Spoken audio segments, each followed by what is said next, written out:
So just how important is the power of referrals? That's a question we want to answer today on the Contractor's Corner.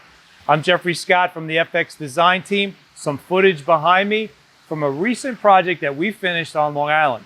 Now, the story behind this is that our client got our name and number from a previous customer of ours. So it was one of his friends.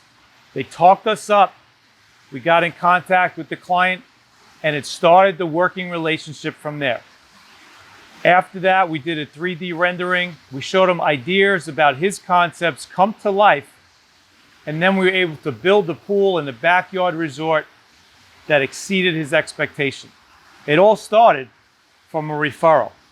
So if you're out there and you're working hard as a contractor, the importance of having and maintaining a customer base, giving a reward or incentive back to your customers that talk highly, it's going to be some of the best investments you can make as you market your brand. I'm Jeffrey Scott from the FX Design Team. Till next time, we'll talk to you soon.